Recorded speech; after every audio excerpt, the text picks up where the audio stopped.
Welcome to the debate.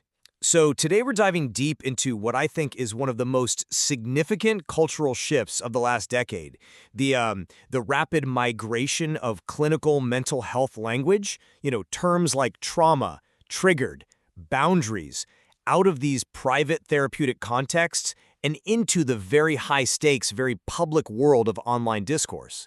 And it's been absolutely revolutionary. It's forced a public conversation about emotional injury and systemic harm that was just so long overdue. It was historically suppressed for generations.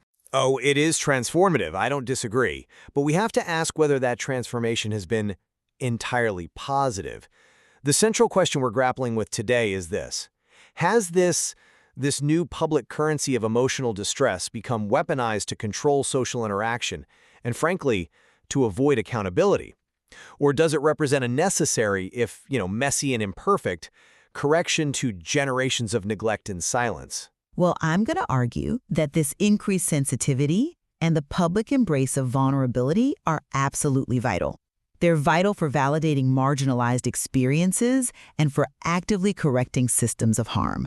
We are, for the first time, establishing healthy emotional standards in public. And from my perspective, I'll be arguing that this language, in its current public function, is primarily acting as a tool for social and rhetorical control, and that ultimately it's eroding personal resilience and destroying our capacity for open, nuanced dialogue, and, importantly, for robust disagreement. So, let's start with a crucial line that seems to have been completely erased in this public migration, the distinction between discomfort and harm. My core concern, really, is that as mental health moved from a private struggle to this public currency, things like challenge, disagreement, even embarrassment, the normal growth-inducing discomforts of life are increasingly being treated as abuse, as trauma, or even violence. And if normal friction is routinely framed as harm, then dissent itself, it just instantly becomes morally indefensible. The result is that mental health language starts to function as this incredibly powerful tool to police thought and to silence any opposition. Okay, I understand that fear. I do. The fear that we're all becoming excessively fragile. But I see why that line dissolved. I'd frame its erasure differently. That line was, it was already erased, just in the other direction. Previous cultural norms treated genuine emotional injury, neglect, systemic minimization, actual sources of psychological pain, as mere discomfort that you were just expected to endure quietly, in private. So this current shift, however clumsy or, overused the language might be, it's a necessary corrective mechanism. The early online awareness era was, I think, unquestionably necessary, corrective, and good, because it finally gave millions of people social permission to say, I'm not okay, and this isn't acceptable. We just can't dismiss the validity of that foundational need because the outcome now is imperfect. That's a powerful point about historical minimization, and I don't disagree with the history, but I think the language is creating a deeper, more systemic risk that's tied to identity. When we shift from viewing distress as a temporary state like, I'm anxious about this interview, to viewing it as a core, unchangeable identity, I am an anxious person, we create a really serious obstacle to growth, to recovery. When distress becomes so central to your self-concept, improvement can actually feel threatening. Healing can start to feel like a betrayal of the community or of the self-narrative that was built around that suffering. And this dynamic, it fundamentally contributes to the loss of resilience. And I don't mean stoicism. I mean the capacity to experience pain without your entire identity collapsing. And that tension it's undeniable. How do we acknowledge this profoundly real emotional pain while at the same time nurturing internal capacity? I think what you're describing, that shift to an identity of anxiety, is often driven by a profound need for external validation after a lifetime of being told to invalidate it internally. If the only way your pain is seen, the only way it's legitimized, is by making it central to who you are, well, the incentive structure pushes you exactly toward that identity position. Exactly. The issue is that the incentive structure rewards the articulation of fragility over the achievement of internal stability. And that reliance on external validation, that leads us right to the power dynamics at play here. I come at it from a perspective that acknowledges that suffering has shifted from something people just endure to something they can actively leverage for authority. And this leverage is crucial because it grants a kind of moral authority and protection against that historical silencing we talked about. Victimhood works online in the sympathy economy because it's morally protected. It lets you bypass drawn-out debate, it instantly triggers alignment, and it allows individuals who were frankly powerless before to cut through systems that just ignored or minimized their pain. I accept the validity of the historical silence you mentioned. I really do, but I have to push back on the conclusion that leveraging pain for power is the only or even a healthy way forward. While visible suffering certainly gets attention, that attention is so often leveraged into a power that demands compliance but structurally avoids responsibility. This is where we see accountability being rebranded as harm, simple criticism or feedback becomes gaslighting, natural proportional consequences become an unsafe environment, emotional states are used defensively to excuse conduct, and that traps people in this reward loop where public expression is valued and rewarded over genuine internal coping and, actual behavioral change. I'm sorry, but I just don't buy that defensive posture is the primary function for most people using this language. Framing a challenge as unsafe often reflects, I think, very valid group hierarchies of pain, particularly among groups whose distress has been perpetually dismissed by dominant narratives. Shared injury builds crucial solidarity and protective mechanisms. So while you might call this impulse infantilization, I see it as a necessary attempt to maintain vital boundaries when other people are trying to dismiss, minimize, or just actively invalidate the experience of a vulnerable person or group. When you have historically had zero institutional authority, you have to use the moral authority your pain grants you to create space. But we have to note the inherent asymmetry here. Sympathy isn't a neutral currency online. When the public articulation of pain reliably produces both protection and visibility, it becomes socially functional. It creates a systemic incentive to externalize and broadcast fragility. And we have to ask, are we creating an environment where vulnerability is leveraged mainly to escape the messy reality of shared public responsibility? The asymmetry is real. I won't deny that. But it's the shadow side of correcting a historical imbalance of power. Let's turn specifically to the question of coercion, because this is where, for me, the language moves from just descriptive to truly operational. I would assert that mental health language fundamentally shifts from merely explaining an experience to actively enforcing a specific outcome. And critically, no malice is required here. The impact, when it's framed as harm, dictates the outcome, regardless of the intent. I'd point specifically to what we could call the trigger shutdown. Invoking that term, often expanded way beyond its clinical PTSD context, it functions to instantaneously end a discussion. It frames any continuation as an act of profound harm. Similarly, the public flattening of the term gaslighting.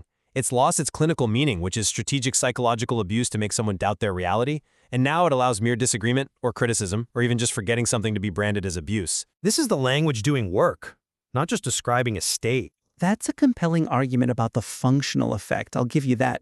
But have you considered that the expansion of terms like unsafe and trigger is often fundamentally just an attempt at communicating non-negotiable emotional thresholds? In the high-speed chaos of social media, where nuance is completely buried by algorithms and bad faith actors, people need robust, easily understood early warning systems. They're trying to define where their emotional capacity ends. I see it as a vital communication of limits, a plea for space, and it shouldn't be automatically categorized as a coercive mechanism. See, I would push back firmly on that distinction between intent and function, because the outcome creates the central problem here, what I'd call the asymmetry trap. One side is protected by the language of harm, the other is constrained by the fear of causing it. Look at the key example of boundaries turning into commands. A true, clinically healthy boundary is always self-managed. It's, I will step away from this conversation if X happens. It focuses on your own action. A weaponized boundary demands external compliance. You must not say X or you are harming me and violating my safety. The second one uses the moral authority of emotional vulnerability to generate fear and guilt, and that effectively silences dialogue. It replaces self-protection with a demand for external control. That is a critical distinction that has to be maintained. The difference between defining self-protection and demanding external compliance. But we also have to acknowledge that when a person or a group has been historically ignored when communicating their limits, the only language that gets a response is often one that invokes the highest possible stakes. The fear of being branded harmful is sometimes the necessary pressure on those who were previously allowed to be careless or abusive with impunity. Let's shift to the systemic drivers of this, because we can't discuss online behavior without talking about the algorithmic incentives. Platforms reward time and engagement, not well-being, not recovery. Fragility, as a concept, scales better than stability, because strong emotional framing outrage, crisis, intense vulnerability, it just spreads faster and gets more reactions than quiet, nuanced perspective. This is the monetization of distress. Content creators build entire brands on visible struggle and emotional rawness. And as a result, stability, recovery, quiet internal growth, that becomes off-brand. It becomes invisible. I'm not convinced that monetization is the root cause, though. I think platforms are just amplifying a social need for validation that was historically denied. The fundamental driver is still that vacuum of care. The reinforcement loop, where articulating distress leads to amplification, which leads to validation and community, that is for so many people the first time their emotional reality has been acknowledged and rewarded by any system. The illusion of care, while it's deeply flawed and algorithmically manipulated, it's filling a profound vacuum created by decades of forced silence and neglect. It's addressing a real human need for recognition. But to say it's just filling a vacuum, I think that ignores the serious, cumulative, long-term damage that results from participating in this economy. We have to talk about the constant activation costs. There is real damage from constantly having to narrate one's deepest pain for an audience. It damages attention, emotional regulation, your personal sense of safety. And furthermore, we are actively teaching young users which emotions, usually the extreme, broadcastable, crisis-oriented ones, gain attention, reward, and protection. Nuance is algorithmically disfavored, so extremes start to look like consensus, and users are conditioned to confuse external visibility with genuine emotional validity. I agree completely that the platform environment fundamentally shifts how emotional expression functions. It makes internal, quiet coping mechanisms invisible, right? It relegates them to irrelevance, while it makes external, broadcastable expression the central focus of social and economic reward. The medium shapes the message, and right now the medium is shaping us all toward constant visibility. And this brings us to the real costs of this hypervisibility. I'll acknowledge a tremendous cost, but I frame it as an unfortunate consequence of unnecessary openness. Sincerity becoming distrusted. The sheer volume of performative vulnerability, the overuse, the strategic deployment of pain language, it inevitably poisons genuine disclosure. It makes those who truly need help much harder to spot through all the noise, and we have to grapple with that tragic irony. But we can't retreat back to historical silence and profound stigma just because misuse or performance exists. The cost of going back to silence is greater than the cost of managing the current linguistic inflation. See, I insist the cost is far higher than mere distrust. The central irony, for me, is that the genuinely vulnerable are harmed first and most deeply. The expansive radicalization of normal developmental stress, where normal discomfort is routinely interpreted as pathology, it dilutes the urgency needed for serious cases. It becomes exponentially harder for those with severe mental illness who need clear, structured, intense resources to receive serious, timely attention when every minor frustration is being labeled trauma. This inflation of language, it just collapses the whole triage system. That's a compelling argument, and I agree the backlash is a terrible, painful cost. Cruel dismissal and a generalized exhaustion, they inevitably follow this kind of linguistic inflation. But I would attribute the rise in quiet bitterness and resentment, the, for lack of a better term, anti-woke backlash.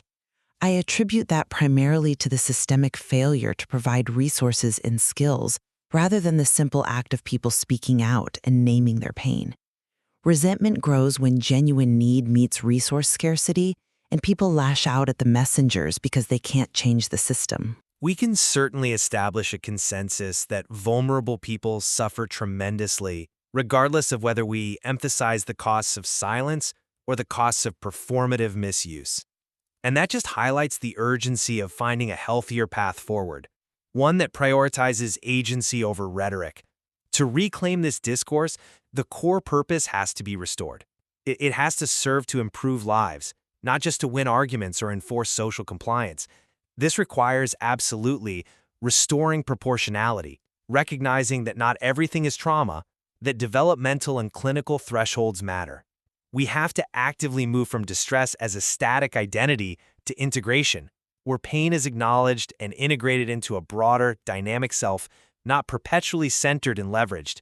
And critically, accountability must be restored, not as punishment, but as agency. The ability to act, learn from mistakes, and change your own trajectory. I agree completely with the goal of clarity and agency, but we have to be so careful not to sacrifice empathy in the pursuit of rigor. We need to be able to validate without absolutizing.